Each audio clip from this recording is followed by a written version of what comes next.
Master ఇలా రండి.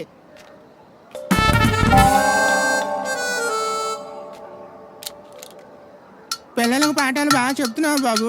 పాఠాలు చెప్పడానికి రిటైర్డ్ అయిపోయాను కదా, నాటకాలు వేస్తున్నాను. నువ్వు నాటకాలు ఎప్పుడు వేస్తావు? నాటకాలు వేస్తే నాకేమైనా పాత్ర ఇస్తారా అందులోను?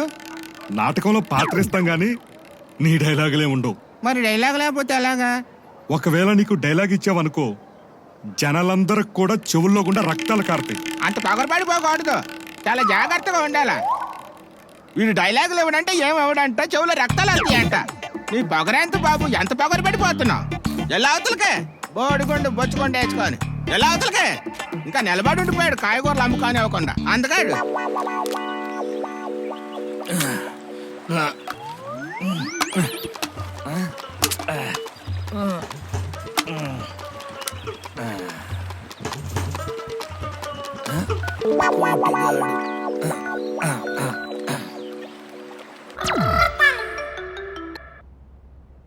హలో డాక్టర్ గారు. ఈడేటి ఎంత మర్యాద పిలుస్తున్నాడు? ఒరే కొండబాబు, నా చేపల సంగతి ఏమైందిరా? మా ఆవిడ నా బుర్ర తినేస్తుంది. అదే పనిలో ఉన్నాను. ఇంకో 300 పంపిస్తే నీ చేపని ఇంటికి పంపిస్తా. ఒరే, ఇందాకే కదా 3 కేజీలకి 900 ఇచ్చాను. సార్, మీరు నాకు 3 కేజీలకి 900 ఇచ్చారు, కానీ నేను ఇప్పుడు 4 కేజీలు చేప పట్టుకున్నాను. వీటి తేడాగా మాట్లాడుతున్నాడు. క్వార్టర్ 300, 3 క్వార్టర్లు 900 ఇచ్చాను. ఇంకో 300 అడుగుతున్నానంటే దాంతో వీడికి ఫుల్ లాస్. నా జేబు నీళ్ళు అయిపోద్ది. గవర్నమెంట్ కోసం వాడి క్వార్టర్కు బలయ్యాను భగవంతుడా. సార్, చేప గేలానికి పడింది. వీడి గేలానికి చేప పడింది, నేను పడ్డానా? సరే, దొరికింది కదా, ఇంటికి తీసుకొస్తే 300 కాదు 500 ఇస్తా. వీడు కనిపిస్తాడు కదా, అప్పుడు చెప్తే ఇటు పని. ఏమండి, చేప తెచ్చాడా? ఇంకా తేలేదే. ఇంకెంత టైం పట్టిద్ది? 2-3 గంటల టైం పట్టిద్దా? 2-3 నెలల టైం పట్టిద్ది.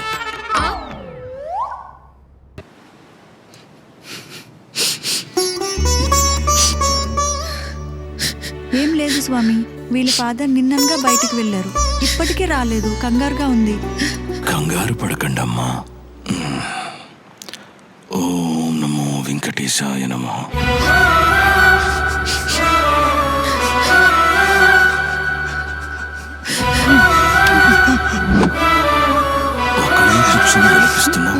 ఇందులకు నేను బతకలేను స్వామి, నేను బతకలేను స్వామి, బతకలేను. తప్పు నాయనా, ప్రతిదానికి చావే పరిష్కారం కాదు.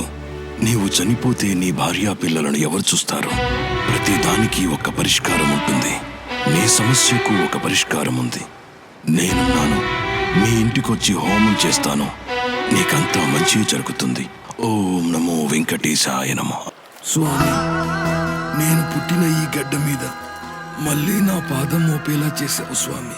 ఇక్కడ మనుషుల్లో చాలా మార్పులు వచ్చాయి స్వామి. కష్టాన్ని నమ్ముకుని బ్రతికే ఈ రైతుల్లో కన్నీరు లేకుండా చూడు స్వామి. ఓం నమో వెంకటేశాయ, ఓం నమో Venkatesha. Hello brother. Hi brother. మీకోసం చూస్తున్నా. ఎంతసేపు అయింది వచ్చి? కూర్చోండి కూర్చోండి బ్రదర్. ఏం బ్రదర్, చాలా హ్యాపీగా ఉన్నారు? హ్యాపీనే బ్రదర్. తను నాతో మాట్లాడింది. అవునా? నాకు తనంటే ఎంత ఇష్టమో చెప్పాను. అంతా నీ వల్లే బ్రదర్. నాదేముంది? లేదు, నీ మాటలు లేదా పవర్ ఉంది. ఎవరైనా నీ మాయలో పడిపోతారు. బ్రదర్, నువ్వు లవ్ చేసావా? చేశాను. మాది ఉమ్మడి విశాఖపట్నం జిల్లా మునగపాక గ్రామం. మా కుటుంబం మొత్తం వ్యవసాయాన్ని నమ్ముకుని బ్రతికేవాళ్ళం. నా చిన్నప్పుడే నా తల్లిదండ్రులు రోడ్ యాక్సిడెంట్లో చనిపోయారు. చిన్నప్పటి నుంచి నా మేనమావయ్య తల్లిదండ్రి అయి నన్ను పెంచాడు. ఇంజనీరింగ్ వరకు చదివించాడు.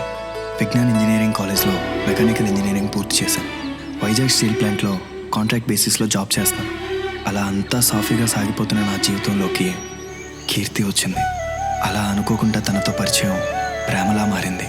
కీర్తి నా లైఫ్లోకి రావటం నిజంగా నా అదృష్టంగా భావించాను. తనని నా ప్రాణంలా ప్రేమించాను. డార్లింగ్, రేపటి నుంచి నాకు సెమిస్టర్ ఎగ్జామ్స్. అవునా? అవును. కీర్తి, మనం ప్రేమించుకున్నాం, పెళ్లి చేసుకుందాం అనే విషయం మీ ఇంట్లో చెప్పాలంటే నువ్వు ఎగ్జామ్ బాగా రాయాలి. అందుకే ఎగ్జామ్స్ పూర్తయ్యే వరకు మనం కలవద్దు.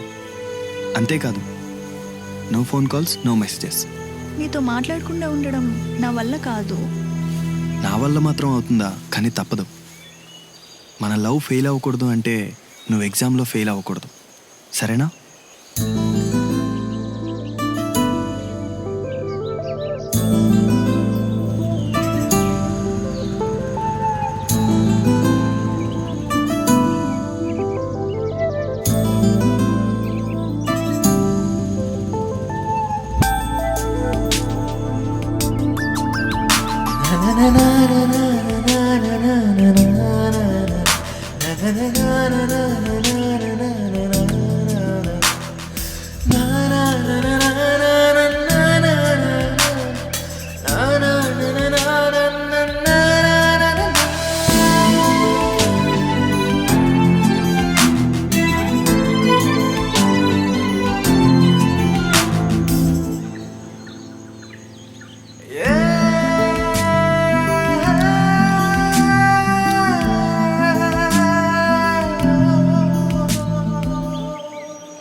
ఎగ్జామ్స్ బాగా రాసావమ్మా? బాగా రాశాను మ్యామ్.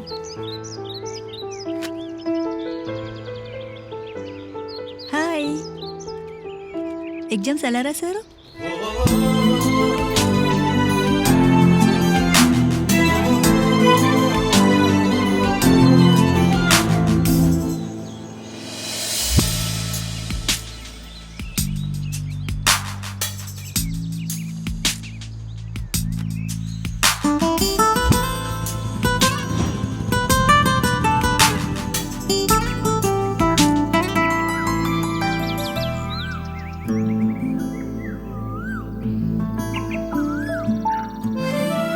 దేవుడా, నేను నా ప్రాణం కంటే ఎక్కువగా ప్రేమించి నా ప్రేయసి కీర్తి తన ఎగ్జామ్స్లో మంచి మార్క్స్తో పాస్ అయ్యేలా చేయి స్వామి.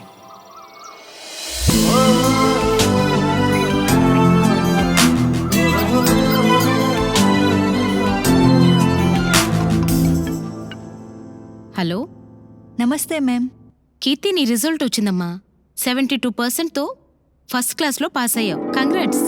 ఓ, thank you ma'am. Okay bye.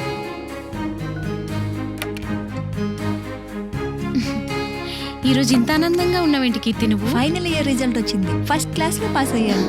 Congrats. Thank you.